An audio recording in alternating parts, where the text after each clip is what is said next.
What's up, guys? I have another wrestler profile for you guys. I know it's been a while, but I'm back. The wrestler I'm going to talk today about is Stone Cold Steve Austin. Of course, he's the most, you know, the wrestler that's had the most credibility, the most success in the WWF or WWE ever.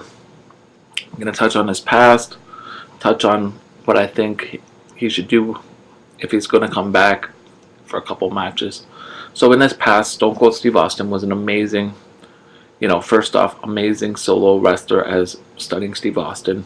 His matches against Ricky the Dragon Steamboat were just classic matches. His matches against Rick Rude were amazing matches. I think the WCW had him totally wrong. They could have built him so much like the WWF did, and they just didn't take advantage of that. Then they put him in a tag team, you know, partnership with Brian Pillman. The Hollywood Blondes were an amazing tag team. This was, of course, before Brian Pillman got really messed up on drugs and whatever else.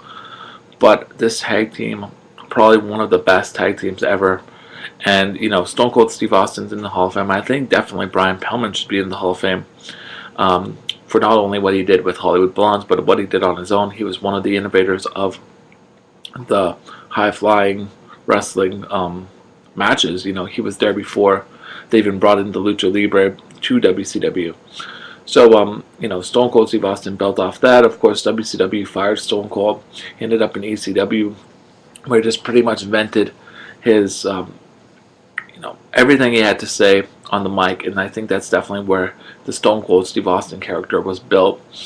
I think it was built off of pure anger and distaste for WCW. I don't think necessarily the Stone Cold Steve Austin character would have existed if WCW hadn't have fired Stone Cold Steve Austin, in my opinion, because that's where his whole I don't give a shit attitude came from, was based on the fact that, of what he witnessed in WCW, and also being fired from WCW, and ECW giving him that avenue to vent. And then, of course, he came to WWF, where he would have a lot of jobber matches. He had matches against Sadio Vega, like the strap match where Sadio Vega became $1 Million Man's driver for a day. And he was the ringmaster there with $1 Million Man, which was very weird because, he's coming out of ECW where he's venting and cutting amazing promos, to coming in as a character that's not allowed to talk. And it was just very strange to see that happen. Like I said, he had a lot of jobber matches, and then finally he broke loose of Ted DiBiase, won the King of the Ring, 316. That's the bottom line, because Stone Cold said so. All his catchphrases were born. He had amazing matches with Bret the Hitman Hart and the whole Hart Foundation. His epic feud with Vince McMahon, will go down in history as one of the hugest feuds between anyone in the company. And it's funny because one of the people isn't even a primary wrestler. His matches with Michael, at WrestleMania with Mike Tyson was huge. Just to have Mike Tyson and Austin in the same ring together was just epic. What else? Even when he left and came back in his comedic roles, him versus Triple H was amazing. Him versus Taker was amazing. The Rock and Austin, classic feud. 2 WrestleMania matches, and just the build.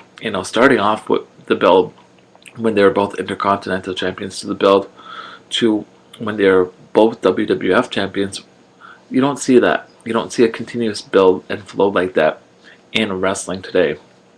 His comedic, like I mentioned, his comedic build with the likes of his ex-wife Deborah, and of course, him coming back at different WrestleManias just to confront different wrestlers like Piper, or who else, Jericho or Orton.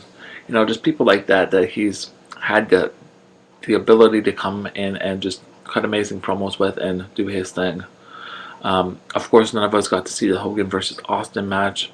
That's definitely a dream match that probably will never take place. That's probably one of the only matches of dream card caliber, main event status, that will never take place.